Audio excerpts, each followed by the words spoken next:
Praise the lord. దేవునికి స్తోత్రము కలుగును గాక.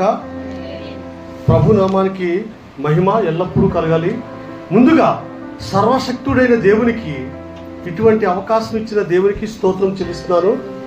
ప్రభు నామం పేట కూడిన మీ అందరికీ యేసుక్రీస్తు నామములో చిన్నలు మొదలుకొని పెద్దవారి వరకు అందరికీ, మరి దైవ సేవకులకి అందరికీ నాకు ఇచ్చి సమ్మించినటువంటి దేవాదేవునికి స్తోత్రము వందనాలు చెప్తున్నాను. ఆయనకే మహిమ కలుగును. ఈరోజు ఒక మంచి సంతోషకరమైన వాక్య అంశాన్ని నేను సిద్ధపడానండి. 2-3 పేజీలు రాసుకుంటాను నాకు దేవుడు ఇచ్చిన తలంపులు బట్టి. కానీ దేవుడు తన సన్నిధిలో నిలబడినప్పుడు ఏ విషయమైతే మాట్లాడాలో ప్రేరేపిస్తాడో, జ్ఞాపకము చేస్తాడో అవే విషయాలు మీకు వస్తాయండి.